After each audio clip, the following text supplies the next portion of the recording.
Mais uma vez, obrigado pela confiança e pela presença de vocês, aqueles que estão conectados conosco e aqueles que estão ouvindo a gravação, em dois momentos diferentes do tempo e do espaço. Sou grato a todos. E principalmente aos grandes Vaishnavas, a quem nós nos conectamos através destes mantras. Om Agyanatimirandasya Gyananjana Shalakaya Chakshurum Militam Yena Tasmai Shri Gurave Namaha.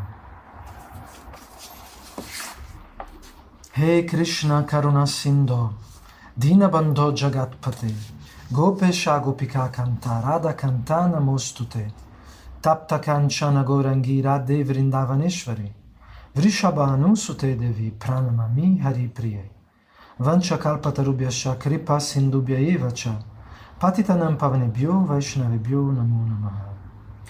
Shri Krishna Chaitanya Prabhu Nityananda Shri Advaita Gadadhara Shri Vasadi Gaura Bhakta Vrinda Hare Krishna Krishna Krishna Hare Hare Hare Rama Rama Rama Hare Hare.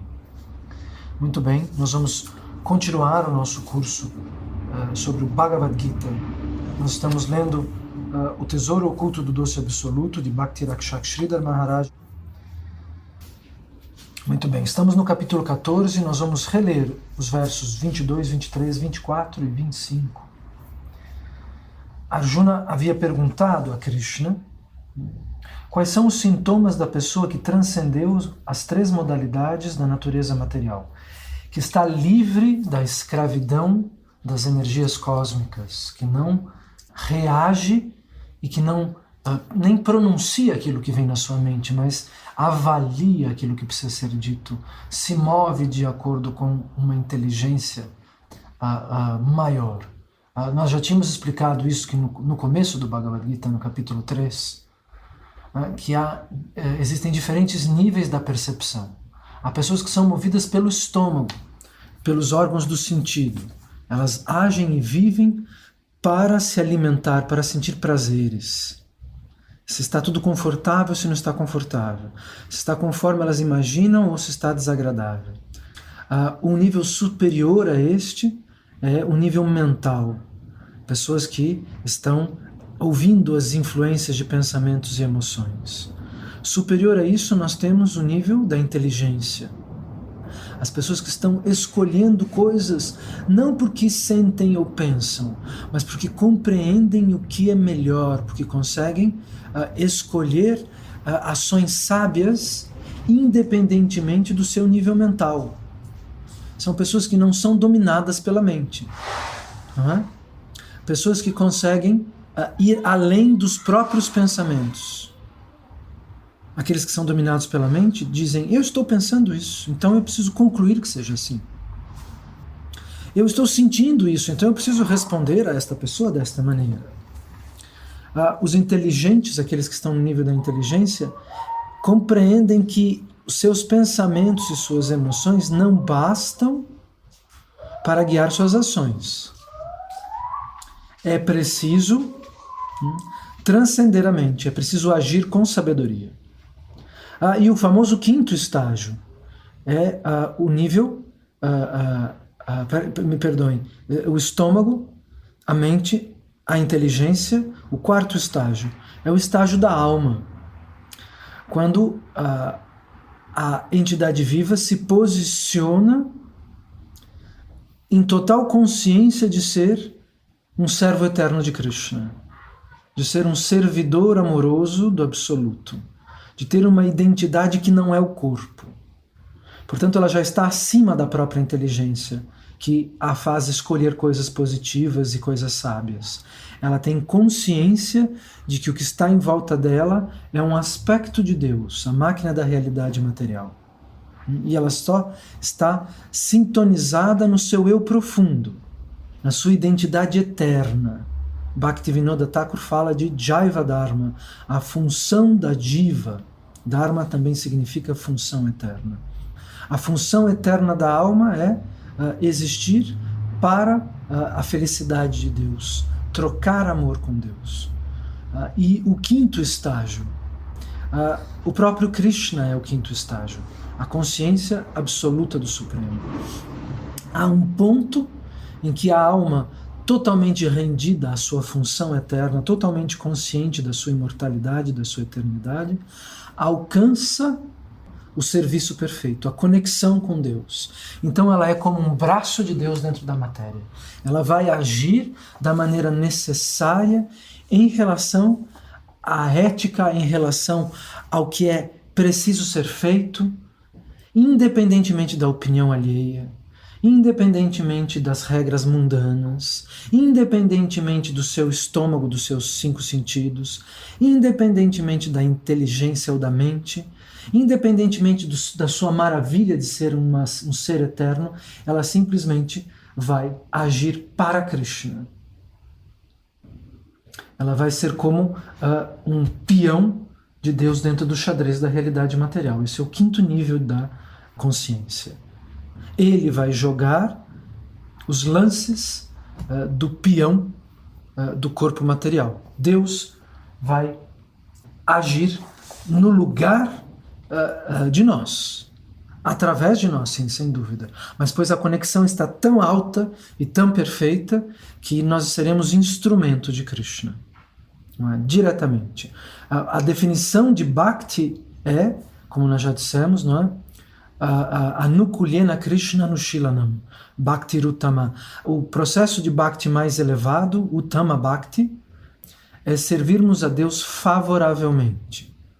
Todas as almas estão servindo a Deus, não é? Algumas de maneira desfavorável, outras de maneira conscientemente favorável. O processo da consciência relativa à realidade material corresponde a um serviço 100% favorável. Em nenhum momento a alma questiona onde é que ela quer se sentar. Aqui ou ali, na cabeceira da mesa ou no canto. Ela simplesmente questiona onde é que Krishna acha que seria melhor para mim me sentar nesse momento em relação ao que os demais estão compreendendo sobre Krishna. É a hora de eu me sentar numa poltrona ou é a hora de eu me sentar no chão?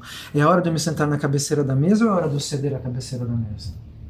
A etiqueta vai funcionar num nível mais elevado em função à pessoa do absoluto. O que é a etiqueta? O que é a ética? A maneira como nós nos relacionamos com alguém, não é? Então, em primeiro lugar, a ética em relação ao que deve ser feito, para o benefício de todos, para o benefício de Deus. Portanto, qualquer detalhe, se eu aceito a gentileza de alguém, eu aceito essa gentileza em nome de Krishna. Se eu não aceito uma gentileza, eu não aceito essa gentileza em nome de Krishna. Nós já explicamos em outras aulas, principalmente para aqueles que assistiram aqui à oficina sobre a prosperidade, não é? Que essa etiqueta, obviamente, ela vai fazer parte da nossa relação imediata também. Então, qual é a minha relação correta com um amigo? Qual é a minha relação correta com um aluno? Qual é a minha relação correta com um professor? Com um filho? Com uma mãe? Como é que funciona tudo isso? Isso é necessário. Mas o foco, como aquelas imagens que nós vemos nos filmes, não é? Daqueles atiradores que colocam um óculos infravermelho e eles veem um círculo com várias linhas e no centro do círculo o foco, né, do que o alvo do que eles querem atingir. O que o espiritualista quer atingir no seu alvo? Ele quer atingir uma conexão com Krishna. Não importa para onde ele olhe, para onde está indo aquele círculo cheio de linhas, o centro da atenção é Krishna. Na frente, nós estamos numa realidade onde nós não temos acesso à visão espiritual transcendental do corpo, da suprema personalidade de Deus, o corpo espiritual, né, a forma transcendental de Krishna. Nós não podemos vê-lo nitidamente, não é? Mas ele existe. As nossas ações, porém, podem estar vendo Krishna, se nós estamos considerando o que precisa ser dito. O Vaishnava não é aquele ser tão educado que é capaz de contar mentiras para ter mais discípulos. Dourar a pílula, como se diz por aí, para ser simpático e atrair mais ouvintes, mais alunos. Dizer coisas que não são necessárias simplesmente por conta das circunstâncias. Não é? O Vaishnava não é, como dizia Srila Sridhar Maharaj, como uma senhora tímida que cobre o rosto com um véu. Ele é extremamente educado e polido, mas ele sabe que há momentos em que a mão precisa ser rápida e é necessário empunhar uma espada, pois alguém corre perigo. A concepção acerca de Deus de alguém pode estar em risco. Então é como se o Vaishnava estivesse olhando para a realidade material, só que ele está focalizando Krishna, olhando para essa realidade, e ele vai reagir em relação às duas coisas.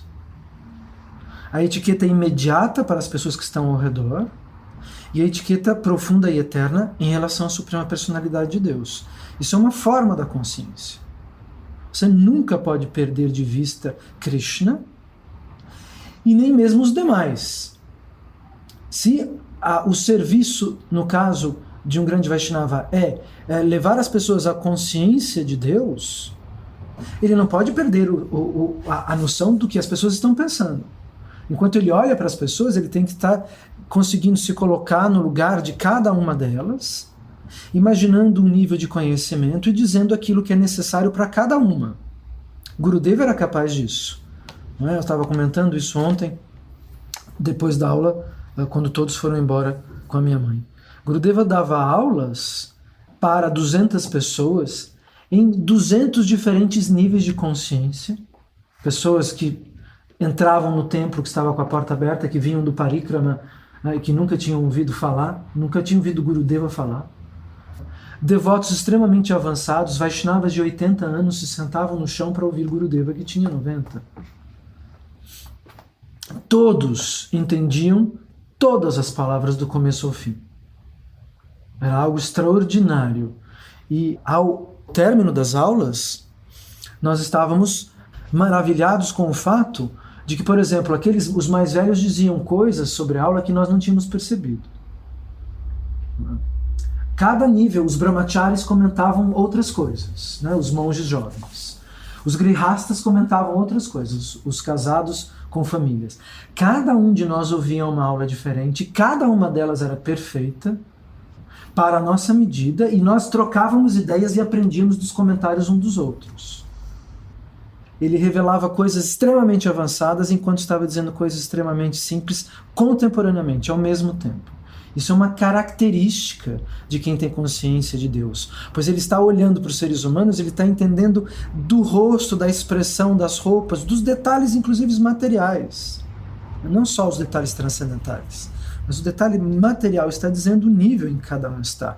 Ele está enxergando isso e falando para curar todas estas mazelas, para todas estas ilusões. Quantos enfeites alguém tem? Quanta juventude alguém tem e acredita que ainda a vida tem diferentes pesos, não é? Uma pessoa muito jovem tem a impressão de que vai demorar muito tempo para que aconteça tal coisa. Nós temos conhecimento do que é o tempo depois de que a metade da vida se passa, não é? Quando nós chegamos à metade da nossa vida, nós olhamos pela primeira vez para o tempo, né, no nosso rosto, na nossa experiência, na nossa memória, e entendemos, o tempo sempre foi isto. Algo que passa com velocidade. Algo que tem um ritmo muito mais vertiginoso do que aparenta. Então, cada um de nós tem uma percepção, não é? E o Vaishnava vai enxergar tudo isso e ele vai manter o olhar na realidade material e o foco em Krishna. Essa é a maneira correta de servir a Deus, que Gurudeva exemplificava e que Krishna vai descrever aqui. Arjuna pergunta, quais são os sintomas da pessoa que transcendeu as ilusões materiais? Como ela se comporta? Nós vamos reler este mantra que nós lemos a semana passada. Krishna responde, é dito que a pessoa que transcendeu as 3 modalidades não se afeta pela iluminação, não se afeta pelo alto nível de consciência. Então ele não vai, diante de todos, ficar pronunciando, digamos assim, as suas realizações internas sobre a realidade material, porque isso não é útil a ninguém. A não ser que ele esteja conversando com alguém que tenha esse nível, que possa aprender o que ele está sentindo. foi o dia da glorificação de Om Vishnupada Nityalila Pravishta Paramahansa Parivrajakacharya Ashtotarasata Shri Srimad Bhakti Vigyana Bharati Goswami Maharaj, o santo mais perfeito que eu tive a oportunidade de conhecer em vida. Eles estavam todos glorificando Gurudeva. Para que vocês aprendam a falar o nome de Gurudeva, vocês podem começar com Bharati. Srila, vocês já devem ter ouvido falar, não é? Significa, de certa maneira, para traduzir de maneira rápida, Srila significa sagrado, de certa maneira. Bharati era o nome devocional de Gurudeva como sannyasi. Vocês já ouviram falar em Mahabharata. Krishna chama Arjuna de O Bharata, porque ele é a própria Índia. Arjuna é o herdeiro ao trono. A família de Arjuna é a família real da Índia, por isso que Krishna chama Arjuna de Bharata. Bharati era o nome de Gurudeva. Então, Srila Bharati Maharaj.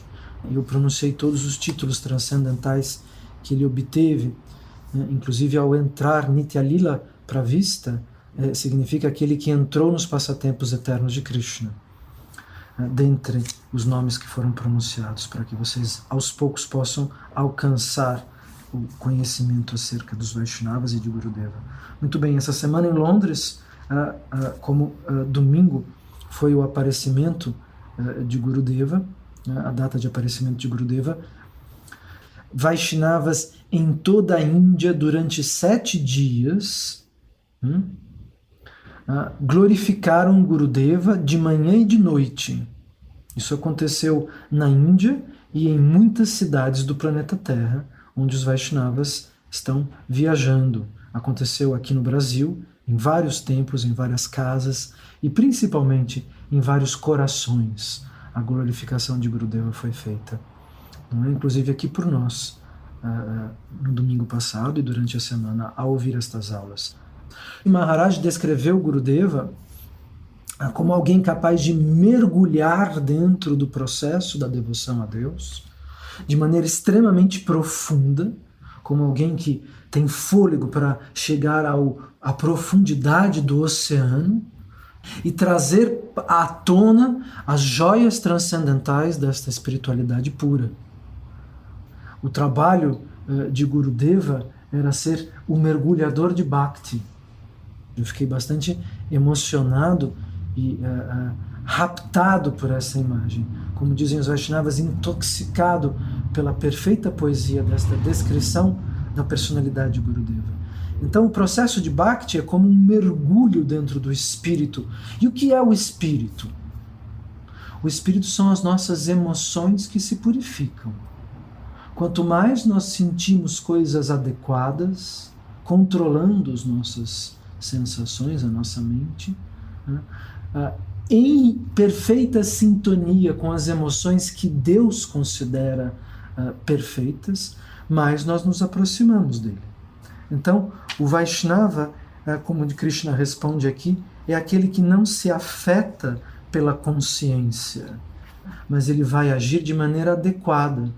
Muitas vezes está explicado que o Uttama Bhagavata, o super devoto, ele vai criar um efeito de abaixamento do seu comportamento. Ele não se comportaria como ele está se comportando, mas ele vai agir de maneira corriqueira para poder se comunicar com os demais e para poder ensinar o que é necessário. Portanto, as pessoas não têm consciência de quem é o santo, pois elas vão ver simplesmente uma pessoa que se comporta como elas e vão precisar de instrumentos para identificar aquele que é perfeito. Esses instrumentos estão sendo descritos agora por Krishna. Eles são tão importantes que nós estamos repetindo com outras palavras. Então, aquele que transcendeu as ilusões materiais não se afeta pela consciência plena, pela atividade e pela ilusão quando elas surgem. É necessário agir, é necessário cozinhar, é necessário dar aulas, é necessário viajar, não é? não se afeta pela ilusão quando ela surge. Caso Krishna ainda precise que na mente de um santo um aspecto da ilusão passe para que um comentário seja mais misericordioso, por exemplo. Não é? Às vezes há sintonias extremamente sofisticadas dentro do serviço devocional pleno. Então, nem mesmo a ilusão, se manifesta dentro da mente do sábio, pode perturbá-lo. Ele não anseia por nada disso quando isso desaparece. Centrado e conhecendo que as modalidades estão manipulando todos os seres vivos, a pessoa transcendental não se distrai com elas. Permanece imperturbável e desinteressado. Satisfeito, ele vê com equanimidade a felicidade e a tristeza. Ele sabe que são como o verão e o inverno. Ele vê um torrão de terra, uma pedra ou ouro com igualdade. Eles sabem que todos os átomos são manifestados por Krishna, pelo Paramatma, pela superalma. Então, portanto, tanto o ouro quanto o torrão de terra são ilusões materiais.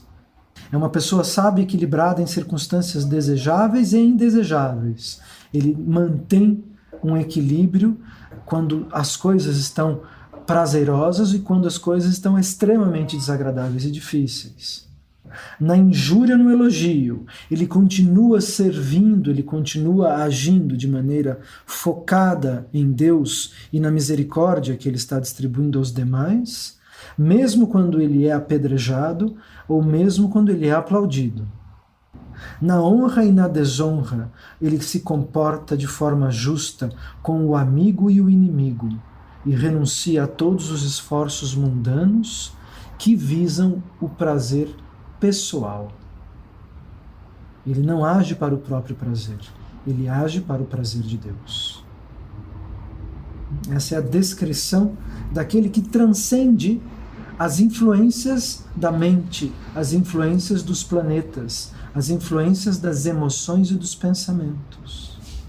Aquele que aceita a inteligência de Deus como ela é ensinada pelos Vaishnavas, como a verdadeira inteligência, e pensa dentro dos Vedas. Ele pensa com o Bhagavad Gita. O Bhagavad Gita torna-se o cérebro do devoto puro. O Srimad Bhagavatam, a correta interpretação dos Vedas, a perfeita conclusão que nos leva ao serviço de Deus, torna-se a inteligência do sábio.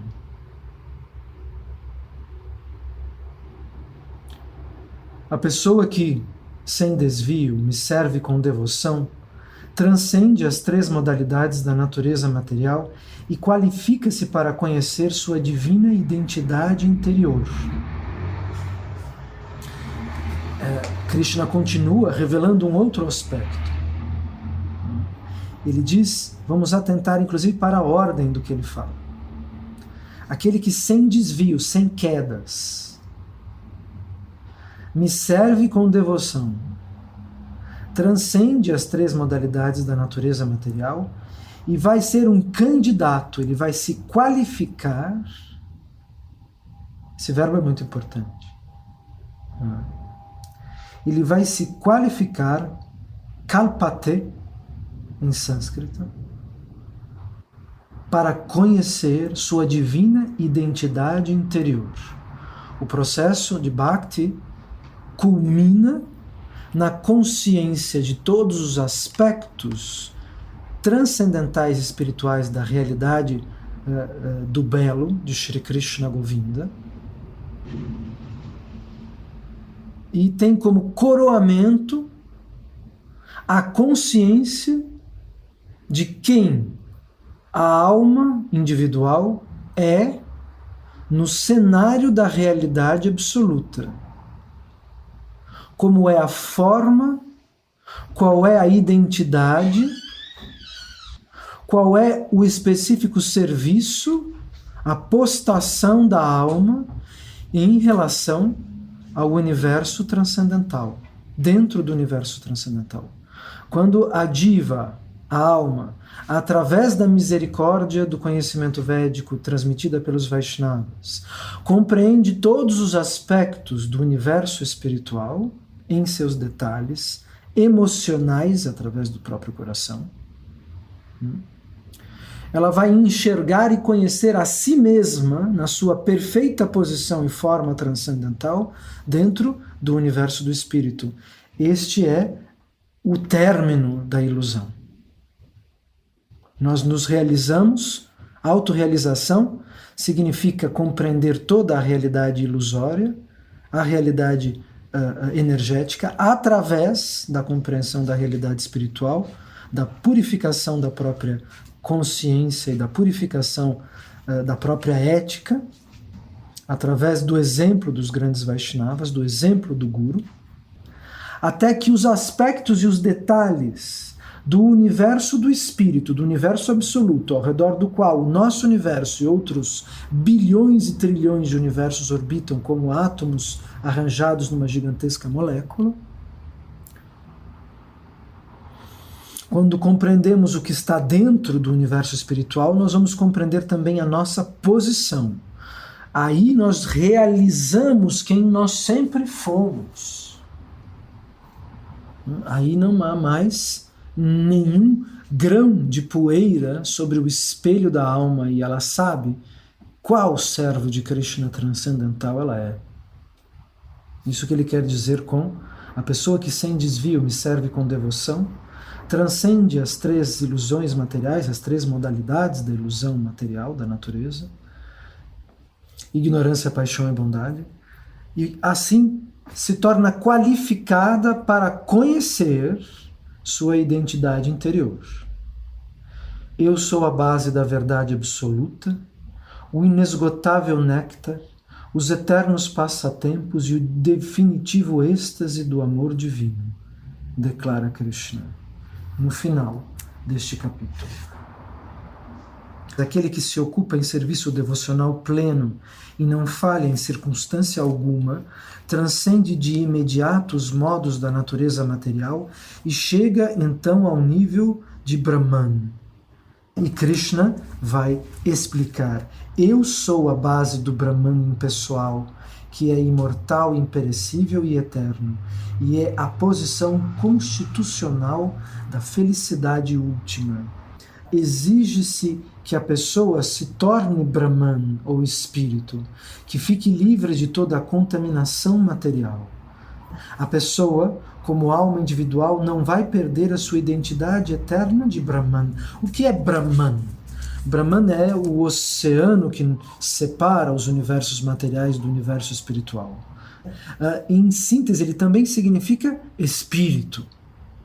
Então é necessário que a pessoa entenda que ela é espírito, que ela é emoção pura dentro de Krishna Prema, amor puro por Deus.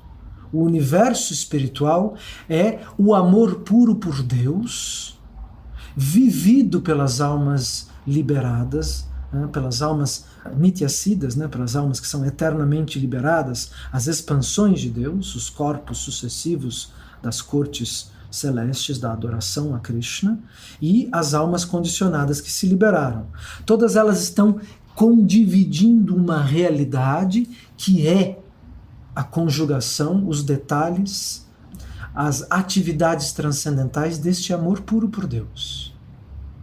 Esta é a única emoção a ser descoberta, a ser sintonizada através do nosso coração. Quando nós chegamos a sentir este amor puro por Deus, o processo da ilusão terminou. E nós somos o espírito na sua acepção perfeita, emoção purificada, absolutamente pura.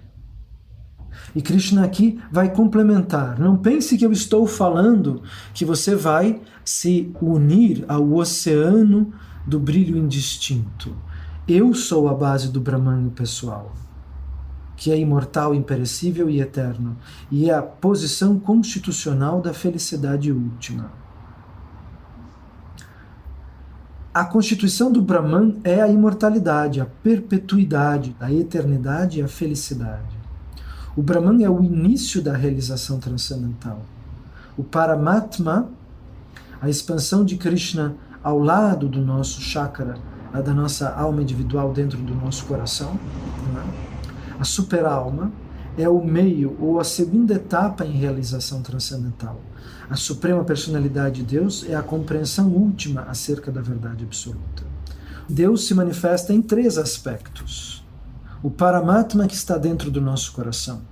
O Brahman, o espírito que interpola a nossa relação com a suprema personalidade, com o corpo transcendental de Deus. E, por fim, Bhagavan, o corpo transcendental da suprema personalidade, a pessoa do infinito, Shri Krishna Govinda. Portanto, são 3 os aspectos que nós vamos realizar: Paramatma, Brahman e Bhagavan. No 7º capítulo foi especificado que a natureza material é uma manifestação da energia interior do Senhor Supremo. O Senhor fecunda a natureza material inferior com fragmentos da sua natureza superior. Esses fragmentos somos nós, as almas individuais. E este toque espiritual age na natureza material.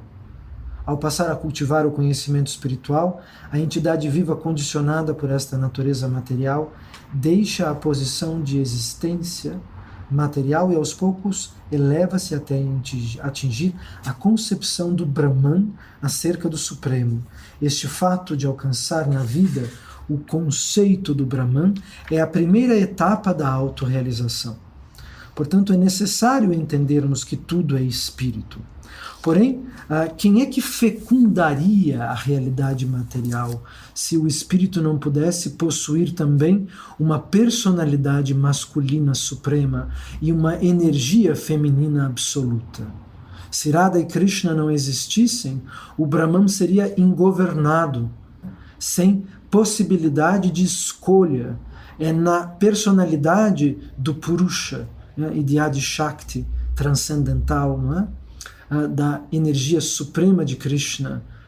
Radharani é a energia da potência do prazer absoluto de Deus personificada. Se não houvessem essas personificações, o universo não necessitaria existir. Pois o Brahman é impessoal e não qualitativo, e não possui desejos internos.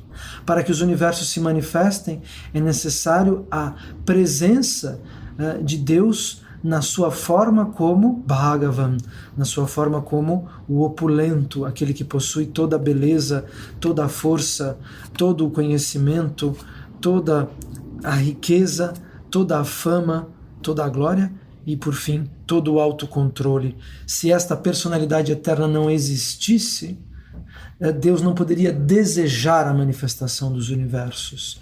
E o Brahman seria a única realidade. O que dá gradação às diferentes realidades são os diferentes níveis em que Deus se manifesta. Paramatma, aquele que vai criar os átomos materiais. O Brahman, Deus na sua forma oceânica e não qualitativa. E Bhagavan, a suprema personalidade do absoluto, interna à plataforma transcendental do outro lado deste Brahman, que nada mais é do que o brilho, a refulgência do corpo transcendental do casal divino, Shri Shri Radha Krishna. Muito bem. Vamos agora entrar no capítulo 15, a Yoga da Pessoa Suprema, a Pessoa Suprema, Purushottam Yoga, em sânscrito. A Suprema Personalidade de Deus disse a Arjuna: afirma-se que existe uma figueira de Bengala imperecível, cujas raízes ficam para cima e os galhos para baixo, e cujas folhas são os hinos védicos. Quem conhece esta árvore é um conhecedor dos Vedas. Nós, nas aulas passadas, fizemos uma metáfora muito menos bucólica, muito menos ligada à natureza. Nós dissemos que Krishna e Radha estão no centro de uma sala feita de espelhos. Vocês já estiveram em alguma sala feita de sucessivos espelhos, como por exemplo esses elevadores que existiam alguns anos atrás, que tinham espelhos para todos os lados, ou numa cabine para experimentar roupas, e já viram a quantidade esverdeada de reflexos ao longe. Nós comparamos esta imagem à existência. No centro da existência, Radha e Krishna são as pessoas da verdade suprema. Sucessivamente, realidades espirituais, geometricamente manifestados ao redor de Deus, como dentro de um caleidoscópio, como dentro de um diamante, estão acontecendo e se manifestando dentro da plataforma do espírito. Na matéria, existem outros sucessivos e diferentes mundos em geometria, em diferentes âmbitos, desenhos, sucessivamente caleidoscópios materiais estão acontecendo. Os universos são como os pontos das linhas deste infinito que vão se abrindo ao longe, quanto mais longe de Radha e Krishna, mas que são penetrados por Krishna e por Radha, pois eles são as pessoas infinitas e originais. Essa estrutura que nós comparamos com uma sala de espelhos, como um caleidoscópio dentro de um brilhante, está sendo descrita por Krishna aqui como uma gigantesca árvore, uma figueira de Bengala, aquelas imensas árvores que existem na Índia, maiores até do que as nossas figueiras, cujos galhos estão para baixo. A árvore está numa posição invertida, pois a raiz da árvore é o centro da sala de espelhos. A intimidade do divino casal, a verdade das duas personalidades do absoluto, não é? A potência masculina de Deus e a potência feminina de Deus. Radha e Krishna. Muito bem. Aquela é a raiz das verdades, ou melhor, a verdade personificada que vai produzir troncos, galhos, mundos, universos, planetas, atmosferas, oceanos, florestas, cidades, prédios, casas, apartamentos, pessoas, células, átomos, tudo isso sucessivamente. As folhas. O que é a folha? É aquilo que o homem come. Por que nós nos tornamos vegetarianos? Porque nós entendemos que as frutas, os cereais, as folhas são o alimento mais elevado da realidade material. Então, aquilo que nutre a árvore da vida são os hinos védicos, são os mantras que nós estamos estudando agora. Aquilo que capta a energia de Deus, a folha, é aquilo que realiza a fotossíntese. Não é? Ela está capturando as energias do sol e transformando as energias do sol em alimento. Por que é que nós comemos? Os seres humanos comem porque eles não podem fazer fotossíntese. Então nós nos nutrimos das folhas desta árvore, que são os mantras do Bhagavad Gita, que são os mantras dos Upanishads, que são os mantras do Srimad Bhagavatam, onde o equívoco do Advaita Vedanta é claramente dissipado, nominalmente dissipado. Muito bem. Nós vamos entender através destes hinos que existe a suprema personalidade de Deus. E agora, neste capítulo, Krishna vai nos ensinar como é que nós nos conectamos com esta suprema personalidade do Absoluto, através do alimento das folhas da árvore, desta figueira de Bengala transcendental, cujas raízes estão no outro lado da realidade material e cujos galhos longínquos são as nossas casas, as nossas realidades.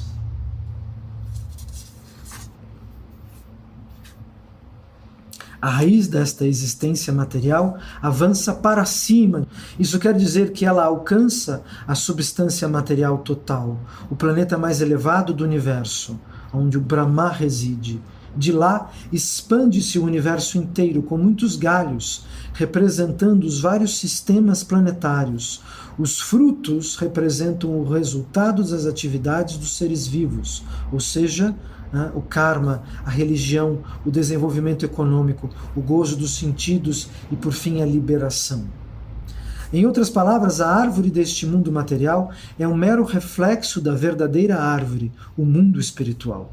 É por isso que Krishna diz uma árvore cujas raízes estão para cima e os troncos e os galhos estão para baixo, porque a realidade material é o avesso da verdade absoluta.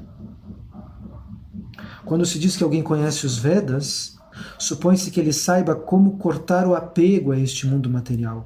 Supõe-se que ele sabe como diferenciar a yoga perfeita, a perfeita conclusão relativa às escrituras, das especulações surgidas nos últimos milênios. Ao vivo ontem nós explicamos que as teorias de Shankaracharya têm aproximadamente 1.200 anos. Como é que elas podem ser a correta interpretação de escrituras que têm dezenas de milhares de anos, que são eternas dentro da realidade material? Pois o Om é a primeira sílaba com a qual a realidade é escrita, é a partícula subatômica, é o bóson de Higgs. O sânscrito está escrito nos átomos. Portanto, a correta interpretação dos Vedas é eterna e não muda de acordo com a opinião dos comentadores recentes. Os galhos desta árvore se estendem para baixo e para cima, diz Krishna no segundo verso, nutridos pelos três modos da natureza material. Os brotos são os objetos dos sentidos. É curioso isso, não é? A nossa relação com os objetos, a nossa relação com aquilo que nós podemos ver, são os brotos desta árvore. Esta árvore também tem raízes que descem, e estas estão atadas às ações fruitivas da sociedade humana.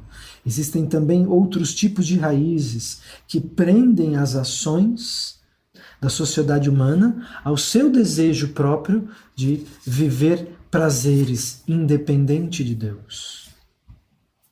Considera-se que os brotos dessa árvore são os objetos dos sentidos, o ouvido, o nariz, os olhos, com os quais se obtém o prazer dos diferentes objetos, são os brotos dessa árvore. São os objetos do sentido em si, como o som, a forma, o tato. As raízes subsidiárias são os apegos e as aversões, que são os subprodutos das diferentes variedades de sofrimento e de gozo. As raízes subsidiárias, vamos repetir, as sub-raízes, são os apegos e aversões relativos a sofrimento e gozo. Nós estamos apegados às nossas emoções como que enraizados num aspecto da realidade material. Apaixonados, inclusive, até por filosofias impróprias, apaixonados até, nós vamos dar uma aula hoje sobre as diferenças entre o pensamento espiritual contemporâneo e os Vedas, a diferença da nova era, da assim chamada nova era, e os manuscritos originais, na qual nós vamos analisar muitas questões da ilusão. Nós às vezes nos apaixonamos por coisas simplesmente pelo fato de que nós a conhecemos há 20 anos, ou há 3 anos, ou há 5 meses. Nós temos um apego natural. A realidade ela vai funcionar se enraizando nos outros, nos objetos. Através dos olhos nós nos enraizamos na trama do tapete. Nós nos enraizamos nos galhos da árvore do nosso jardim. Nós nos enraizamos nas células do nosso rosto, nos nossos cabelos. Nós estamos vivendo sucessivos níveis de árvores, está explicando Krishna. A árvore também é um emblema do looping. ela também é um nó da eternidade, assim como todas as formas dentro do universo material nos conduzem de volta a compreender Krishna. A árvore não é somente uma manifestação bonita da natureza que serve para nos dar manga ou maçã, sombra ou madeira. Ela é também um emblema da nossa relação com Deus e um enigma a ser desvendado, como todos os objetos, como todos os símbolos. Não se pode perceber a verdadeira forma desta árvore, diz Krishna, e nós vamos terminar com este verso, neste mundo. Ninguém pode compreender onde ela acaba, essa árvore da existência, onde ela começa, ou onde ela se alicerça, mas com determinação deve-se derrubar com a arma do desapego a árvore que está fortemente arraigada na matéria. Em seguida, deve-se procurar aquele lugar do qual ninguém volta após ter chegado, e lá render-se à suprema personalidade de Deus, de quem tudo começou e de quem tudo emana desde os tempos imemoriais. O que Krishna está dizendo aqui? Algo extremamente bonito, apesar de sofisticado. Não é? Deus é a pessoa mais elegante, mais sofisticada da realidade. Às vezes eu brinco com isso. Não é? Em orações eu já disse, Krishna, você é muito chique. É óbvio que é uma provocação em certo sentido, mas quem é mais elegante do que aquele que criou o oceano, do que aquele que criou o céu, o sol, as nuvens, não é? As árvores? Aqui ele está querendo uma metáfora de sofisticação ímpar, não é? Digna da inteligência de quem? De Deus. Isso é quem ele é. Ninguém fala como Krishna fala, e é por isso que nós nos rendemos ao Bhagavad Gita, pois nós reconhecemos que este diálogo só pode ter sido pronunciado pela inteligência suprema. Vamos ver o que diz o mesmo verso na tradução de Sridhar Maharaj. No plano humano, esta forma invertida da figueira de Bengala, do mundo material, é inconcebível. Não é fácil compreendê-la. Seu começo, tampouco seu meio, nem sequer seu fim podem ser detectados.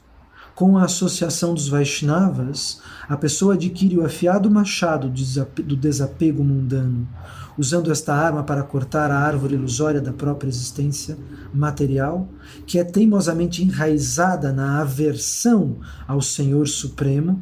A pessoa alcança o plano sem retorno. Srila Sridhar Maharaj, o filósofo que colocou em relação o Ocidente e o Oriente, Sridhar Maharaj tinha uma formação acadêmica em filosofia ocidental, além de ser um dos mais brilhantes Vaishnavas que jamais existiram. Ele vai explicar algo bastante bonito. Ele vai dizer que nós devemos usar a arma do desapego para cortar a árvore da ilusão, da própria existência mundana, que é teimosamente enraizada na aversão ao Senhor Supremo. A alma tem como uma natural dificuldade de entender o corpo transcendental de Deus, dificuldade de entender que Deus é também uma pessoa, simultaneamente ele é o infinito e simultaneamente num registro diferente da nossa realidade, ele existe como a pessoa original.